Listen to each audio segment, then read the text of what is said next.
On va commencer par le pied gauche. Hein. Donc, quand vous marchez, au fond, sans vous en rendre compte, vous tombez comme ça du côté droit. Hein, vous avez un mouvement qui est répété comme ça et qui vous amène à chuter à droite. Alors, c'est pas conscient, mais à partir du moment où on le corrige, vous allez sentir que quand ce mouvement revient, vous pouvez le corriger tout de suite. Hein.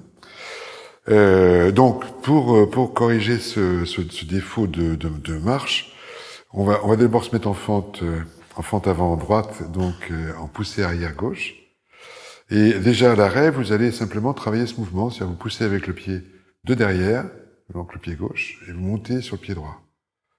Voilà, plusieurs fois comme ça, en utilisant le plus possible les orteils dès que vous arrivez à la fin du mouvement. Voilà, très bien, faites-le. Voilà.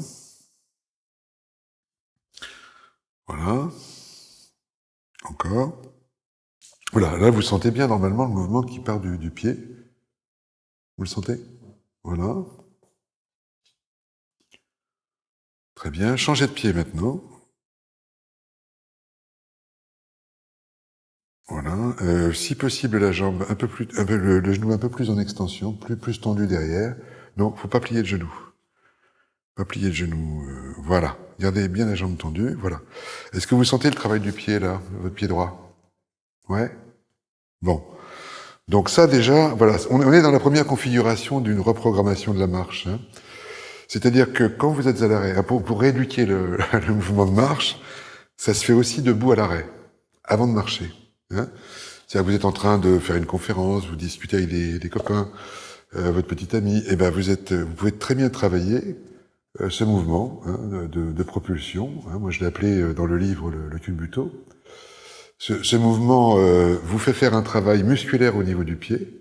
Le pied arrière va se mettre à travailler. Les muscles propulseurs du pied vont travailler à droite. D'accord? Vous amène en charge à gauche. Le pied gauche, lui, fait un travail d'équilibration musculaire latérale. Donc c'est deux travaux très différents. Et puis, au final, vous travaillez la force musculaire du pied, des fléchisseurs, et la sensorimotricité, c'est-à-dire la sensibilité de la motricité. Et au bout du compte, c'est toute cette... ça s'appelle la proprioception, c'est-à-dire cette sensibilité profonde du système musculo-squelettique que vous réveillez. Donc vous devenez de plus en plus conscient, comme un bon geste sportif, si vous voulez, de ce qui se passe dans votre corps. Voilà, donc après avoir travaillé comme ça cette propulsion pied droit, pied gauche, hein, à l'arrêt, de toute façon, il vaut mieux être en fente comme ça quand on est à l'arrêt, hein, par principe, mais là, vous pouvez travailler sans plier le genou. Hein, faut pas plier le genou, parce que si vous pliez le genou, voilà, le pied travaille pas réellement. C'est l'agrippement des orteils qui va compter in fine sur le pied droit.